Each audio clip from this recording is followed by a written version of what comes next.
झारखंड में बाबा बैजू, काशी में विश्वनाथ, लोहना रोड विदेश्वर बाबा, घड़ही में भैरवनाथ।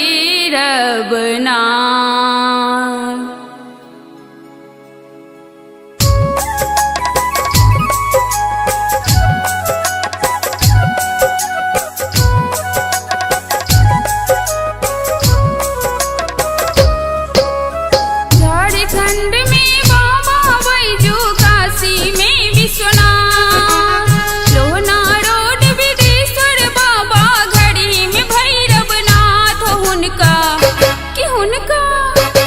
उनका संग ही में गिरे जा भवानी की महिमा अगमा अपार।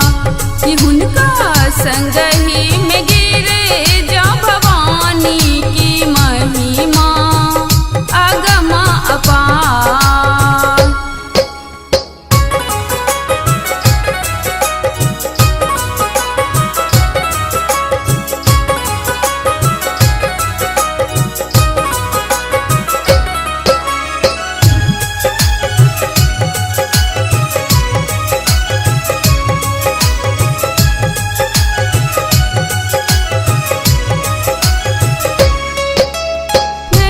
शिव के घोड़ घराड़ी, नेछन शिव के बाड़ी झाड़ी।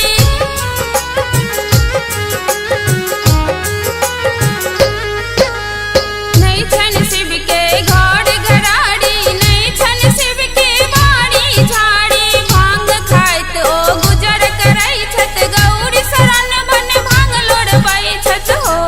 उनका संग ही में गिर जा भवानी की महिमा अगमा अपार।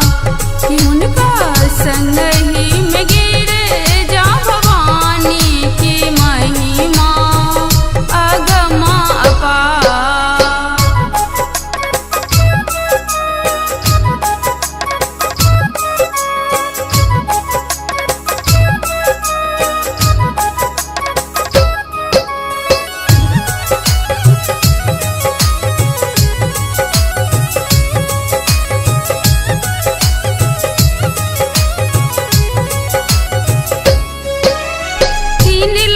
त्रिलोकीनाथ ब्रह्म